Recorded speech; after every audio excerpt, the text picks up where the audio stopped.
Salam sejahtera Malaysia, terima kasih kerana menonton video-video dalam channel ini. Sebelum kita mula, jangan lupa untuk tekan tombol subscribe, share, like dan komen. Let's go! Salam sejahtera dan selamat petang. Salam perpaduan kepada seluruh rakyat Malaysia dan pendengar berita panas. Hari ini, di Petik dari Malaysia Kini bertajuk Pembersihan UMNO boleh dicabar di Mahkamah ROS. Berita penuh, mereka yang terlibat dalam pembersihan secara besar-besaran dalam UMNO baru-baru ini mungkin boleh merujuk kepada Jabatan Pendaftaran Pertubuhan ROS atau mencabar keputusan itu di mahkamah menurut pakar undang-undang. Ini selepas mereka yang dipecat atau digantung mendakwa proses berkenaan tidak dilakukan sewajarnya untuk membolehkan mereka membela diri terhadap tuduhan melanggar disiplin parti.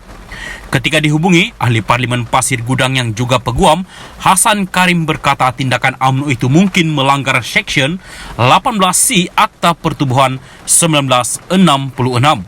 Seksyen 18C menyatakan bahawa keputusan parti politik atau mana-mana orang yang diberi kuasa olehnya atau oleh perlembagaan adalah muktamad dan konklusif, dan keputusan tersebut tidak boleh dicabar, dirayu, disemak, dibatalkan atau dipersoalkan di mana-mana mahkamah atau apa jua alasan. Bagaimanapun, Hassan berkata peruntukan terbabit mesti mematuhi prinsip keadilan semula jadi. Justru, Hassan berkata sekiranya pemecatan dan penggantungan itu dilakukan dengan tidak mengikut proses undang-undang, termasuk memberi hak kepada tertuduh membela diri, UMNO akan melanggar syarat yang diperuntukkan di bawah Seksyen 18C. Ketetapan kepimpinan UMNO ini akan jelas bertentangan dengan syarat yang diperuntukkan di bawah Seksyen 18C yang menekankan keputusan mesti mengikut tafsiran perlembagaan, peraturan atau peraturan UMNO. Keputusan sewenang-wenangnya UMNO yang bertentangan dengan Seksyen 18C boleh dicabar di mahkamah dan ROS boleh campur tangan jika ada aduan yang difailkan oleh ahli UMNO, katanya kepada Malaysia Kini. Jumaat lalu, beberapa pemimpin kanan UMNO dipecat termasuk bekas ketua pemudanya Khairi Jamaluddin. Bagaimanapun, Khairi mendakwa pemecatan itu tidak dilakukan tanpa melalui proses sepatutnya. Bekas ketua penerangan UMNO Syahril Hamdan yang bekas ketua UMNO Teberau Mualizan Bujang antara yang digantung selama 6 tahun juga mengatakan tidak diberi sebarang ruang untuk membela diri melalui jawatan kuasa disiplin. Naib Presiden UMNO Ismail Sabri Yaakob juga mendakwa proses penggantungan dan pemecatan itu cacat dengan menyatakan jawatan kuasa disiplin parti tidak pernah menasihati Presiden UMNO Ahmad Zahid Hamidi untuk mengambil tindakan sedemikian. Bagi peguam Nizam Bashir pula, dia berpendapat pilihan yang ada pada mereka yang terlibat adalah untuk menyaman parti itu di mahkamah. Bagaimanapun, Nizam berkata berdasarkan dakwaan yang dibuat mereka bahawa proses sewajarnya tidak dipatuhi, UMNO mungkin boleh dikenakan tindakan oleh ROS.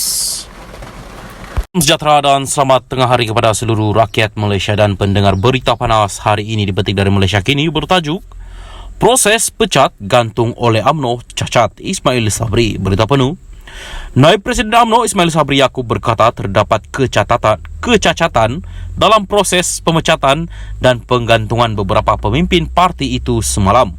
Menurut Ismail, dia tidak bersetuju dengan keputusan tersebut, memandangkan jawatan kuasa disiplin tidak pernah menasihatkan Presiden UMNO Ahmad Zahid Hamidi untuk mengambil tindakan terhadap mereka. Saya menyatakan tidak setuju dengan keputusan tersebut atas alasan pemecatan dan penggantungan dibuat tidak mematuhi proses perundangan dan bertentangan dengan prinsip natural justice seperti hak membela diri. Tiada surat tunjuk sebab bagi yang dituduh mengetahui pertuduhan terhadap mereka.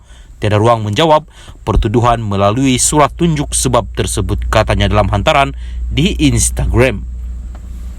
Semalam UMNO mengumumkan langkah drastik dengan memecat bekas ketua pemudanya Khairi Jamaluddin dan bekas pengurusi perhubungan UMNO Selangor No Omar atas dakwaan melanggar disiplin parti semasa pilihan raya umum lalu. Ahli Parlimen Semborong Hishamuddin Hussein dan penyandang timbalan Ketua Pemuda UMNO Syahril Hamdan pula digantung selama 6 tahun. Turut digantung ialah bekas ahli parlimen Jempol, Salim Sharif dan bekas Adun Tiram, Mualizan Bujang.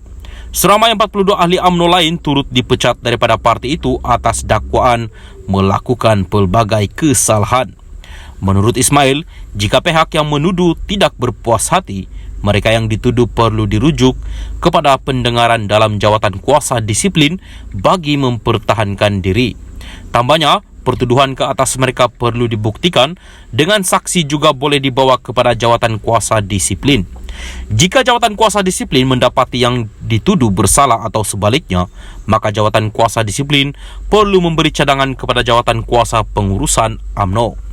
Jawatan kuasa pengurusan UMNO perlu berbincang dan membawa cadangan ke MT untuk keputusan, kata bekas Perdana Menteri itu. Bagaimanapun, kata Ismail, proses tersebut tidak dilaksanakan oleh parti itu. Saya dimaklumkan, jawatan kuasa disiplin tidak pernah menasihatkan Presiden untuk sebarang tindakan, namun hanya memaklumkan tentang terdapat laporan dibuat terhadap yang dituduh. Maka, saya menyatakan tidak bersetuju dengan keputusan tersebut kerana terdapat kecacatan nyata dalam proses membuat keputusan memecat dan menggantung mereka. Sebagai sebuah parti yang bertemadun, UMNO mesti dilihat telus dan membuat sebarang tindakan, ujarnya.